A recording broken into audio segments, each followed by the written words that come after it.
안녕하세요. 클라우드 환경의 3D 모델링과 앱을 활용한 스마트 향기 모듈 제작에 함께 공부할 한국폴리텍대학 구미 캠퍼스의 이성규 교수입니다. 오늘이 13차시군요.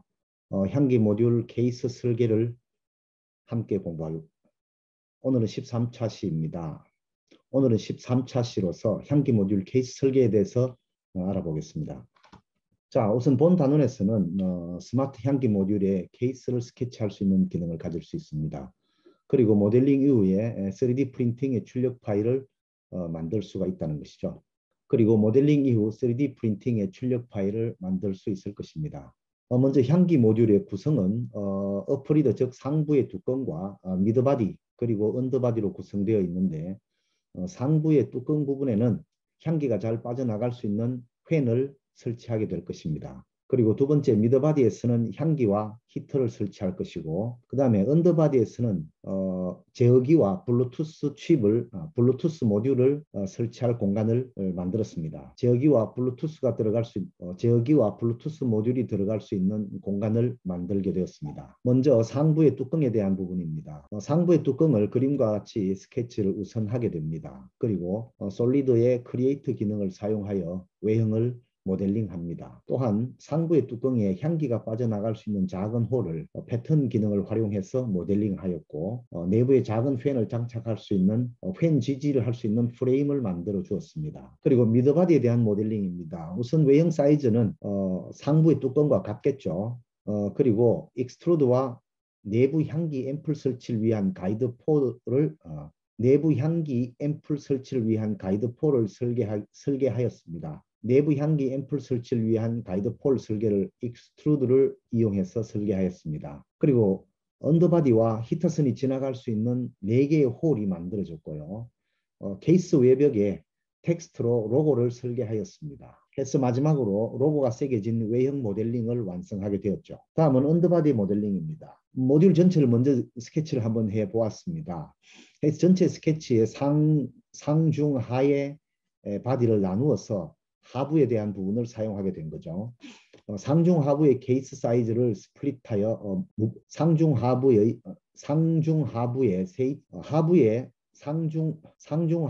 케이스 사이즈를 스플릿하여 부분별로 모델링을 하였습니다.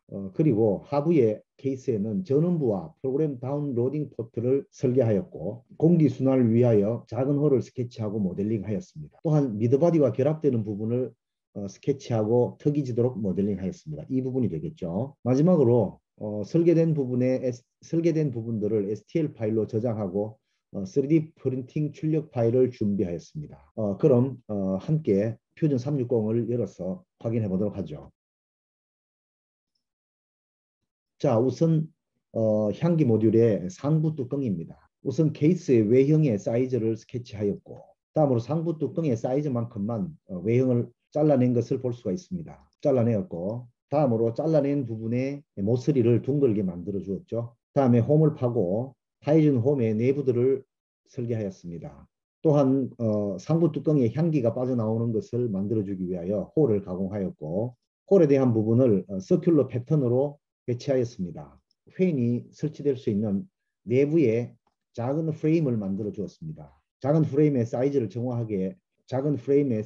조정하고 세부의 디테일한 부분을 스케치를 통해 계속 모델링을 해나가는 것이죠.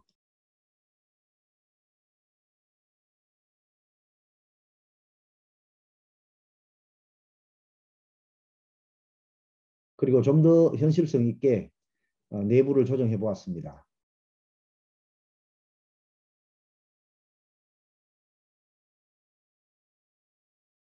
외부 케이스의 사이즈를 다시 좀 케이스의 외부 사이즈를 다시 좀 높였습니다. 다음은 미드바디에 대한 부분을 함께 보도록 하시죠. 미드바디 역시 스케치와 모델링의 툴은 비슷한 걸 사용하겠죠. 우선 스케치를 통해서 3D 모델링의 틀을 잡아줍니다. 피니시 스케치를 한 이후에 중간 부분을 사용하기 위하여 상부를 삭제하였습니다. 또한 날카로운 모서리를 둥글게 만들어 주었고 케이스의 홈을 파서 내부에 향기 앰플이 설치될 수 있도록 만들어 주었습니다. 좀 더 디테일한 부분을 살리기 위하여 케이스의 하부에 홈을 약간의 홈을 만들어 주었습니다. 향기 앰플이 들어갈 수 있는 가이드 포인트를 만들었습니다. 4개의 폴이 완성된 것을 볼 수가 있습니다. 좀 더 디테일한 부분을 살리기 위해서 둥근 앰플이 들어올 수 있게 폴을 다소 가공한 부분을 알 수가 있습니다. 다음으로 전선이 지나다닐 수 있는 4개의 홀을 가공하였고 4개의 홀 중 어떤 곳이든 전선이 지나갈 수 있다는 것이죠. 자, 여기에서는 상부의 뚜껑이 덮일 수 있도록 턱을 만들어 주었습니다. 이렇게 해서 추가로 2개의 홀을 더 가공하고 미드바디의 설계를 모두 마쳤습니다. 다음은 하부 케이스의 모델링을 보도록 하겠습니다. 하부 케이스 역시 사용한 기능들은 비슷하다고 볼 수 있겠죠. 자, 우선 케이스의 전체 외곽을 볼 수 있습니다. 역시 필요한 부분만 남기고 잘라서 사용을 하였습니다. 그리고 하부 케이스 역시 모서리를 둥글게 만들어 주었습니다. 또한 내부에 제어부와 블루투스 모듈이 들어갈 수 있는 공간을 확보하였습니다.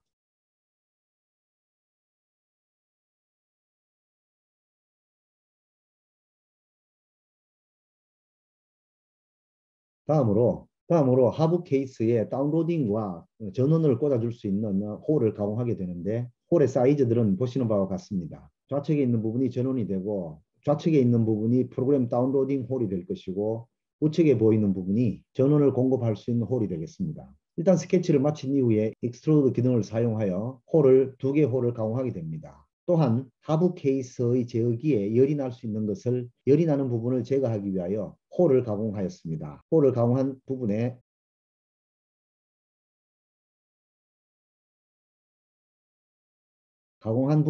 홀을 스케치한 부분을 보도록 하겠습니다. 홀을 만들어준 부분에 패턴으로 스케치가 배열된 것을 볼 수가 있습니다. 마무리 작업을 하고 익스트루드를 통해서 홀을 작업을 마무리하고 만들어진 스케치에서 홀을 가공하였습니다. 다음으로 디테일 내부에 상부의 케이스가 올라갈 수 있는 내부의 하부 케이스의 턱을 만들어 주었습니다. 다음은 케이스의 디테일을 살리기 위하여 케이스의 디테일을 살리기 위하여 좀 더 진행한 작업이 되겠습니다. 우리가 여기서 생각을 해보아야 될 부분은 들어가는 제어기의 외형 사이즈와 전원 공급에 대한 부분이 내부에 들어왔을 때 충분한 공간 확보가 되어야 한다는 것이죠. 그래서 간단하게 이렇게 상중 하부의 케이스를 모두 설계하였습니다. 자, 그리고 상중 하부에 케이스를 모두 설계하였고 각각의 파일을 3D 프린팅이 가능한 STL 파일로 저장을 해보도록 하겠습니다. 우선 제일 아래 부분에 있는 케이스에 대한 STL 파일 저장입니다.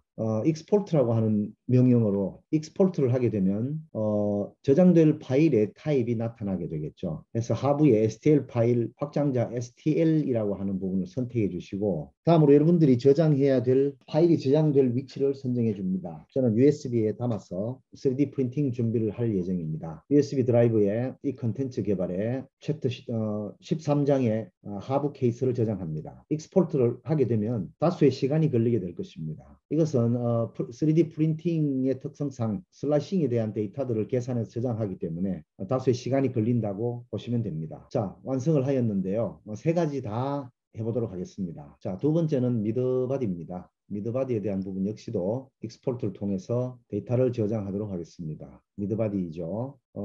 타입은 꼭 지정을 해주는 것을 잊지 않도록 해야 합니다. STL 파일이고, 자, 이게 USB 드라이브로 되어 있죠. 저장을 하겠습니다. 익스포트. 자, 다시 잡 스테이터스가 나타나겠죠. 컴플리트의 스테이터스 바의 진행 상태를 보여줄 수도 있습니다.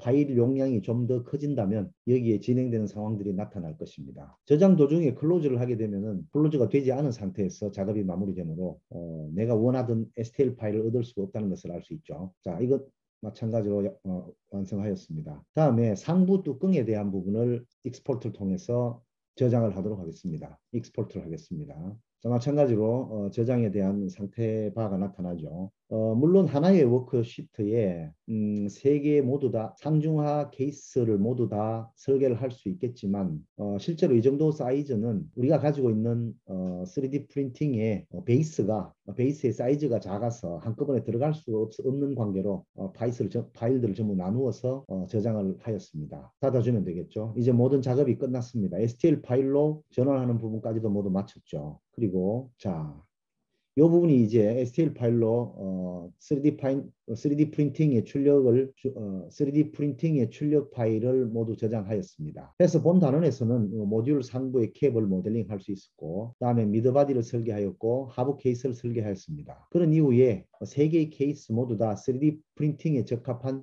STL 파일로 저장을 하였습니다.